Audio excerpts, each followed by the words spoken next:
Okay, moving on to Georgia State. Excited about the opportunity to be able to obviously get out there and try to get back on track this weekend. The thing about the game at Oklahoma, the locker room I thought was it wasn't positive by any stretch of the imagination, but it felt like they were eager. They were eager to get back. They were eager to get back to work. Sunday night we had a good practice. Today, the weights have been good today, and I think they're ready to get back out there and get to work and use this as an opportunity to get better on all three sides of the ball. Obviously, that they're going to be put in that situation again. It may be this week, but obviously we're going to be put in that situation again to where we have a chance to go take the game, whether it's at home, whether it's on the road. Got a lot of football ahead of us, and our guys are eager and excited about getting better to where when they get put in that situation, we're going to be able to capitalize on it and get a victory. So, just looking forward to getting back going. So with that, I'll take some questions, some specifics about Georgia State. First of all, physical game, injury report on how you came out of that. It was physical. We told them all week it was going to be pretty physical. I mean, the injury report's big, but it's going to be that way every game that you play, more than likely. We knew it was going to be a physical game. We knew both teams were going to run the ball a good bit. It's no surprise that we got banged up a little bit. KJ Dillon's got a little bit of a knee. He's day to day. Obviously Doug Riggs fine, but he's still a little foggy. But he's going to be fine. He's day to day. He'll be questionable. Haven't ruled anybody else out, however. So. On the call yesterday, you mentioned that quarterback wasn't the only position you might be shaking up a little bit. Released the depth chart last night, and obviously receivers, a lot of movement there, and moving Pat to center. Can you talk about just the thought process behind those guys and why you put them where you did? Well, yeah, I mean it's no different than quarterback. I mean, obviously quarterback's who everybody looks at from the beginning of the play until when he delivers the ball to whoever and however he does that. But we're going to be put in that situation again, and guys are going to be put in situations, and we're going to see how they react. The only way you can do that is by putting guys there. I think we're closer than it appears on offense. I accept full responsibility for 7 points. It's embarrassing. I don't care who we're playing. I mean, I got the utmost respect for Bob and Mike Stoops, but with that said, 7 points is embarrassing, and we need to fix it. We need to get guys that make plays. We need to do a better job of putting guys in position to make plays. There's potential on offense. That word disturbs me. I don't like it very much. But there is potential on offense. A lot of people talk about how talented we are. Even guys on our team talk about how talented we are. Well, prove it. Prove it. Make some plays when you're put in those situations, and if you don't, then we're going to try to put some other guys in those situations to make them. So I do think we'll get better offensively. I know we'll get better offensively. Yeah, Pat, the center thing, Pat's been playing, I mean, just really, really well. As good as I've seen him play. I mean, not even close as good as I've seen him play. He's one of the few real vocal leaders that we have on offense. He deserves a start. Been a team captain both weeks and deserves a start.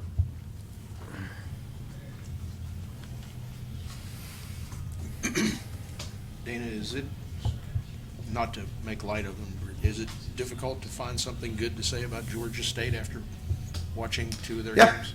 Yeah, they're a young program. I mean, they've been going for 7 years. Bill Curry started this thing up. They're transitioning into 1A.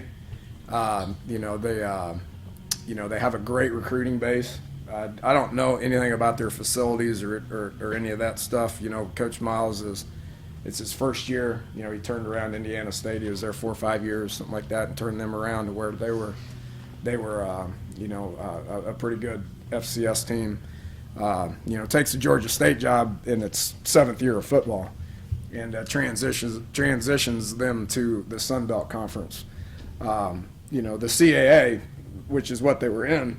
You know, last year they didn't have a tremendous record last year, but they played a lot of those good teams. I've talked about the CAA to our team, you know, and we know what they're all about with William and Mary, and you know what Townsend did, and James Madison and all those guys. So they've played good football, and I do think that they'll continue to get better and better. If you know, if Coach Miles did it at Indiana State, I would assume he can do it at Georgia State. Dana, with regard to your receivers, Kevin and Mario were slowed a little bit. Carswell's kind of done something in both games. Is it a matter of them just kind of taking it a little bit and showing more than what the other guys have? Yeah, they got some ability. They have potential, right? They have twitch. They have something that the other guys don't have. You know, after watching William and Mary, I was quite convinced that we were the slowest receiving corps in the country.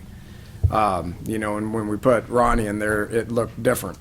So, didn't have Kevin's services throughout most of camp. You know, he had a good spring. He was having a great camp. And then, boom, he's gone for 3 weeks. Showed a little bit of what he could do last week. I mean, he looked like he was playing at a different level than some of the other guys out there. Mario, we got to keep repping him. I mean, that guy, he missed 3 weeks of camp. Didn't practice. I mean, when we put him in there, he runs at a different speed. So those 3 guys, it's simply, you know, I'm not starting them based on hoping that they can make a play. I've seen those guys make plays. You know, and if those other guys want to rep, then they need to prove that they can make a play, and they need to prove that they can play with a tremendous amount of effort. How much does it help for you guys when you're still looking for the right fit? You're going to be trying different guys out to be going against a Georgia State where maybe you can afford to give some guys on-the-job experience like that. Well, I don't agree with that very much because all those guys have played in the games. You know, last week was a pretty good opponent. It was a pretty awesome atmosphere. It was a challenging situation for those guys, and I think we will learn from it. We were not intimidated. We played with tremendous effort. We competed hard. You know, and some guys showed some signs of weakness. Some guys showed some signs of life, which obviously was good. So, you know, they're all going to play. You can't just go into a game and expect to play 3 receivers. I mean, that's not going to happen. You're going to play a bunch of receivers. What we're trying to do is try to figure out who deserves how many reps. You know, and then obviously at quarterback, you don't want to go into as many games as you can trying to play all 3 of them. You know, you just got to put them in those situations and see how they react. And how are you handling your quarterbacks this week? What are you doing with them? I don't know yet. See how their attitude is in meetings at 2:30. We'll see how they look in warm-ups. Well, you know, we can't go put 2 of them out there at once, so we got to call somebody's name, and they got to go out, and we got to see how they do. But the difference in where we're at now is Ford will rep, where he hasn't repped for the last 3 weeks. Dan, a lot of your injuries have been to your linebacking core, even Shaq Petaway and Dozie. Are you perilously thin at those 4 positions? Well, with injuries we are. You know, Isaiah got nicked up. He's day-to-day. He should be fine. I mean, he's got a lot of game experience. You know, Marvin Gross got a lot of game experience. He needs to continue to get better. Tyler Anderson gives us reps. Nick Kwiatkowski had another really good game. You know, Jared Barber gets reps. I mean, we got bodies. You know, Brandon Golston got 2 sacks. I mean, he's going to get better and better. We're going to move Kinsey to the outside backer. I made that release yesterday just because, you know, he can do some things off the edge. You know, that's good. That's a, you know, because of our lack of depth, losing Doug, we had to move Tyler back inside, which opened up a spot to put Kinsey there. Plus, Kyle Rose has emerged as a guy we feel like can be a starter. So I wouldn't view it as troublesome lack of depth. Anytime you lose guys to injuries, which I fully anticipate all those guys being back and ready to play, for the exception of Dozie. You know, it's football. You got to play through some of that stuff. ran 45 times or 44 times in the season opener, just 24 times against Oklahoma. You said last week you wanted to find more balance, get more passing going. Was that overcompensating, or is there a balance in the middle you'd like to find? Or do you have an ideal, I guess, number of runs you want to hit? It all depends on what the defense does, you know. Why did we run it so much more against William and Mary? Because there was, we had numbers to do so. Against Oklahoma, they had one more in the box than we did every single time we snapped the ball. So how much sense would it make to run the ball 45 times up into unblocked people? Dreamus's one run was great, but he ran over 2 people. I mean, you're not going to just continuously run over people, So we had open guys. We had, our pass game was. This is going to sound silly. Our pass game was better schemed, and we had more open guys this year than we did last year. Stedman had a great game last year, but he made catches when the guy was right here in his hip pocket. We had more open guys, and we didn't do a very good job of hitting those open guys. We didn't do a very good job of catching it when we had opportunities to make plays. I thought the game was called good. I really do. I don't have any regrets on that. That having been said, does that make you feel better or worse? I feel like crap right now. But, it goes back, Dave, to offensively, we have the potential to be better than last year. Now, does that mean we're better than last year or we're going to be better than last year? No. It just means that we got the potential to be.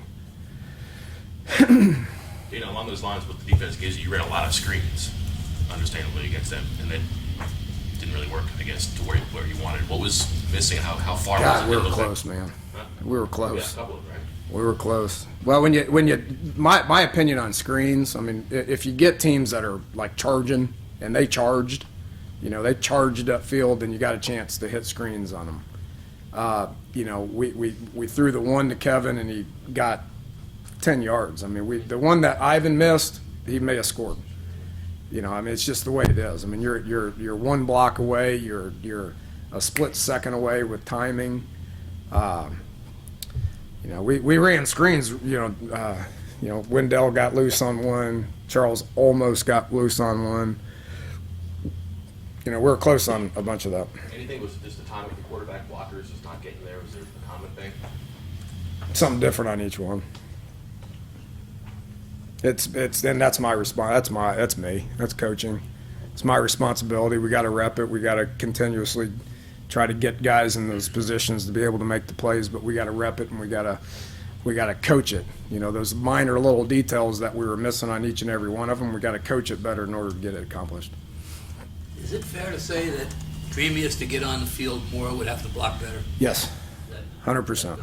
Yes, and he's on the field a good bit. I mean, he plays a lot. I know everybody's upset with 3 carries, and yeah, I want the ball in his hands more too. But we're rotating those guys to keep fresh bodies out there, and I rarely rotate them and call plays based on them being in the game. I just call plays because I have confidence in all those guys carrying the ball.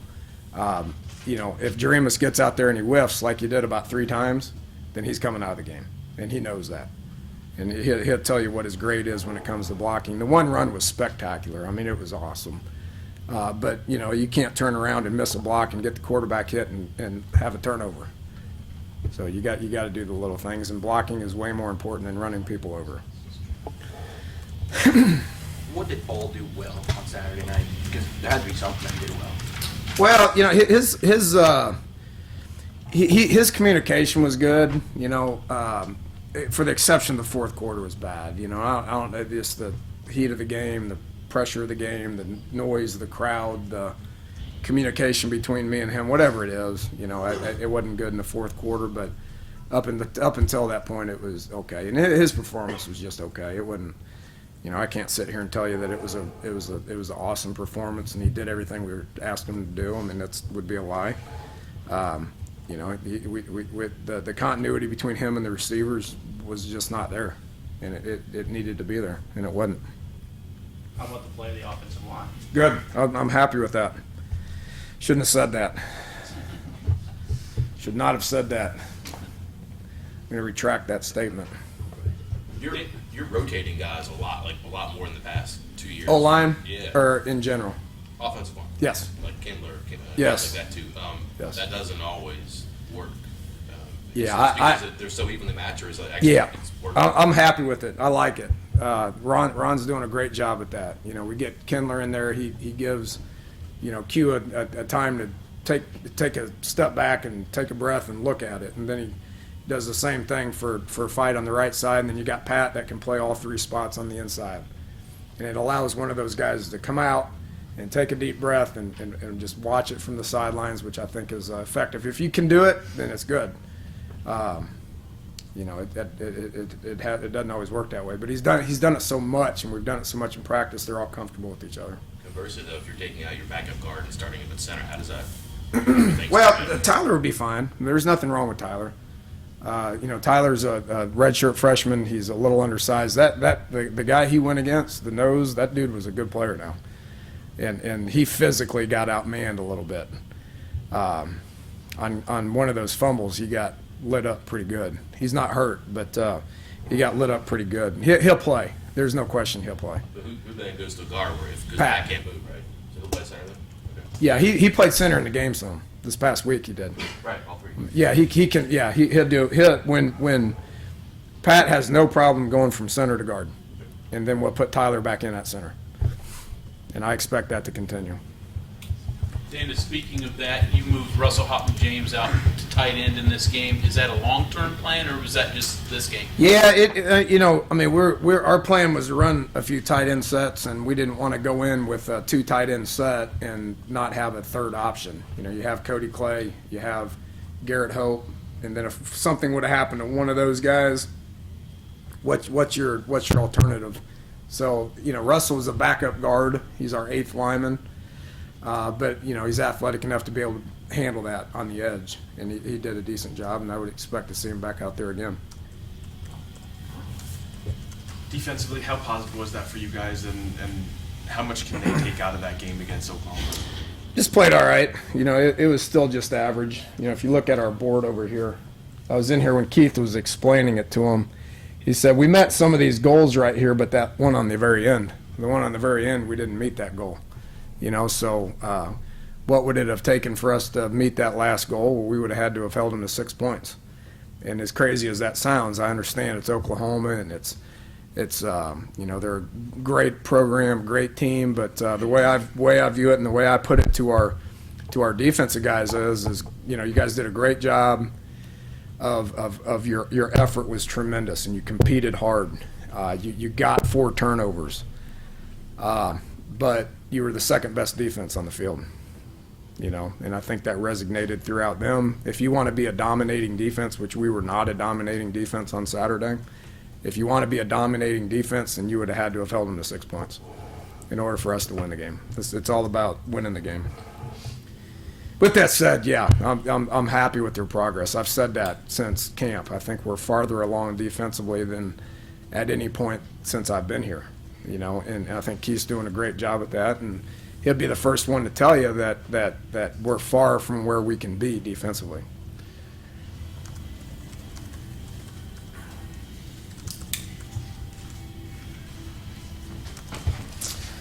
All right, sounds good. Appreciate it, fellas.